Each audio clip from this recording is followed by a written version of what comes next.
प्रयागराज में आए हुए हैं अद्भुत खगोलीय घटना का साक्षी बनने के लिए, जो कि 12x12 144 साल बाद घटित हो रही है।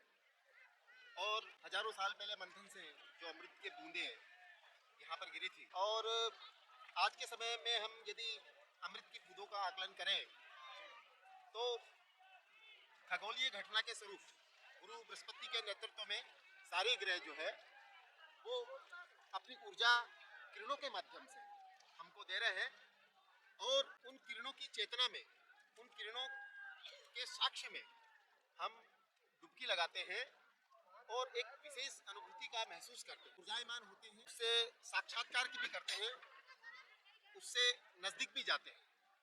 और जो अमरता का सिद्धांत है, जो हमारे शास्त्रों में आत्मा के रूप में बताया गया है कि आत्मा अजर अमर होती है, आज भी हम देखते हैं, यह चर्चा होती है, यह हम सुनते हैं, यह हम खोज निकालते हैं कि कंदराओं में 200, 400, 500 साल पुरानी, 1000 साल की उम्र के साधु संत हैं। अब सवाल यह है कि उनको इतनी उम्र कहाँ से प्राप्त हो गई? ये वही सिद्धांत है, हम इसको अभी तक खोज नहीं पाए,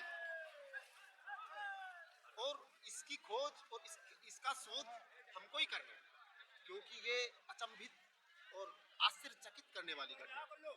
और आज हम देख रहे हैं कि इस कुंभ में 45 से 50 करोड़ लोग आ रहे हैं, और इस व्यवस्था का, इस अमृत का शोध कौन कर सकता है? क्या वो शोध कर सकते हैं जिनके पास 1 करोड़ लोगों के मैनेजमेंट की पावर नहीं है?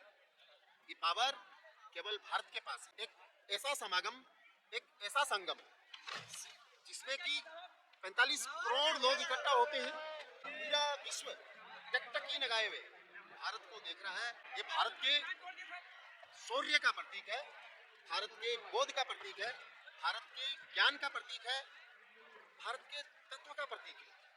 इसमें वो सारे समागम दिखेंगे जो धर्म, अर्थ, काम और मोक्ष के रूप में विद्यमान है। व्यक्ति धर्म से जुड़ करके, और जब हम इतने करोड़ लोगों को देखते हैं तो क्या यहाँ पर आर्थिक गतिविधियां घटित नहीं हो रही है? क्या अर्थतंत्र के माध्यम नहीं खुल रहे हैं? हम लोग बोट में हैं और बोट से दूर दूर तक देख पा रहे हैं, और जहाँ तक देख रहे हैं वहाँ तक केवल सर ही सर दिखाई दे रहे हैं। अब देखिए कि 80 किलोमीटर क्षेत्र में बिजली की लाइनें बिछा देना, और हम जब रात को घूम रहे थे तो हमने ये देखा है कि क्या लाइट की व्यवस्था है। इसके अलावा मोबाइल टावर खड़े करे गए हैं, और एक बहुत अच्छी और बहुत जोरदार चीज लगी कि इस हिसाब से सड़कों का निर्माण करा गया, एक अलग ही टाइप की सड़कें बनाई गई है। लोहे के पत्रे जो लगभग 6 से 8 mm के वो बिछा दिए गए हैं, कनेक्ट कर दिए गए हैं, और उनको ड्रिल करके जमीन के अंदर धंसा दिया गया है। उससे कई फायदे हो रहे हैं। एक तो ये धूल नहीं उड़ रही है, उसकी सफाई भी हो सकती है, और उससे फिसलन भी नहीं होती है, और सबसे बड़ी बात है कि वो रीयूजेबल है। जब भी अर्धकुंभ भरेगा या कहीं और स्थान पर कुंभ होगा तो उसका उपयोग किया जाता है।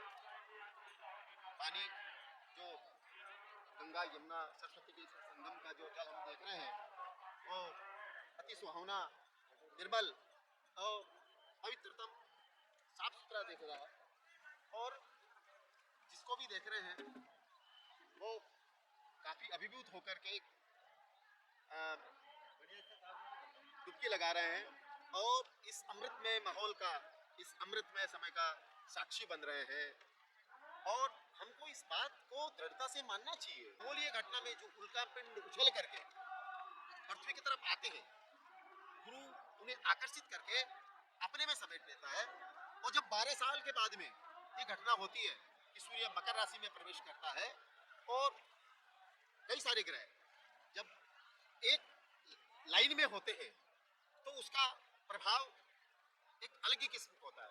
हम इसको और आसानी से समझ सकते हैं कि देखिए कि पृथ्वी का चंद्रमा पर क्या प्रभाव है। आप देखिए कि चंद्रमा की वजह से ज्वार और भाटा आता है, तो क्या गुरु का प्रभाव, और निश्चित रूप से हम शायद आने वाले समय में इसकी खोज या शोध निश्चित रूप से कर पाएंगे कि वो कौन सी विकिरणें जो पानी के साथ कनेक्ट होकर के एक अद्भुत शक्ति का संचार करती हो और आत्मज्ञान का बोध कराती हो। हमारे हमारे शास्त्रों में ये शायद लिखा हुआ था, लेकिन कुछ नहीं बचा। 1000 साल में सब कुछ नष्ट कर दिया गया, हमारे शोध खत्म कर दिए गए, और जब विदेशी इस शोध कार्य में लगे वो नहीं कर पाए।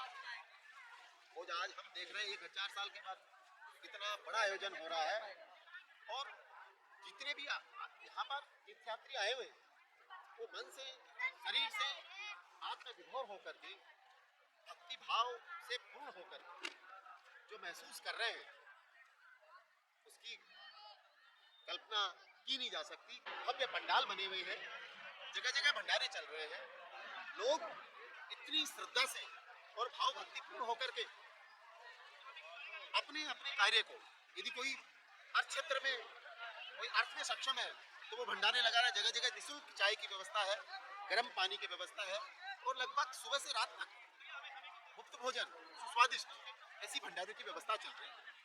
हमको ऐसा यहाँ पर आकर के ऐसा लगता है कि राम राज्य आ गया, सब काम ऑटो सिस्टम से हो रहा है। हम किसी से बात भी कर रहे हैं तो वो बहुत ही विनम्रता से और भावपूर्ण तरीके से बात कर रहे हैं।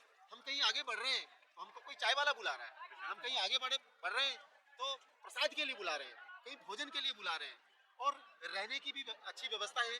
विभिन्न अखाड़ों के माध्यम से स्नान करने की भी बहुत उत्तम व्यवस्था है। कोई धक्का मुक्की का माहौल नहीं है। देखिए करोड़ों लोग खड़े हैं, लेकिन कहीं कोई अव्यवस्था का आलम नहीं है। शासन और पुलिस पूर्ण रूप से सक्रिय है और बहुत अच्छे तरीके से ये कार्य हो रहा है।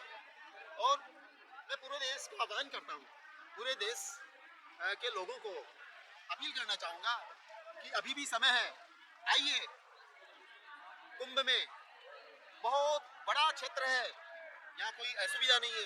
आइए और इस महत्वपूर्ण घटना का साक्षी बनिए, क्योंकि इस बार यदि मान लो 40-45 करोड़ लोगों की आने की संभावना है तो व्यवस्था लगभग 60 से 70 करोड़ लोगों को की गई होगी।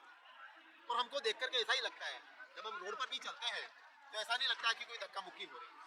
काफी चौड़े रास्ते हैं, 200-200 फीट चौड़े रास्ते हैं, और पूरी साफ सफाई है। इस तरीके से हमको बहुत अच्छा लग रहा है, बहुत अच्छा फील हो रहा है। अब आप देख रहे हैं कि सुबह 4 बजे से डुबकी लगाने का, संगम में स्नान करने का कार्यक्रम चल रहा है। हम भी अभी थोड़ी देर पहले डुबकी लगाई, तर्पण किया। आप देखिए ये एक अद्भुत संगम, और हम सब महसूस कर रहे हैं। और लगातार नावें चल रही है, लगातार लोग आ रहे हैं, जा रहे हैं, बड़ा अद्भुत माहौल है। और इन सबको देख करके हम अभिभूत हैं। हम चाहते हैं हर सनातनी, हर भारतवंशी यहाँ पर आए और इस घटना का साक्ष्य बने, और जीवन का कुछ समय निकाल करके निश्चित रूप से आना चाह करके इस सनातन के साक्षात्कार को, सनातन के चमत्कार को, सनातन की महिमा को, सनातन की भक्ति के ज्ञान को साक्षात रूप से महसूस करें।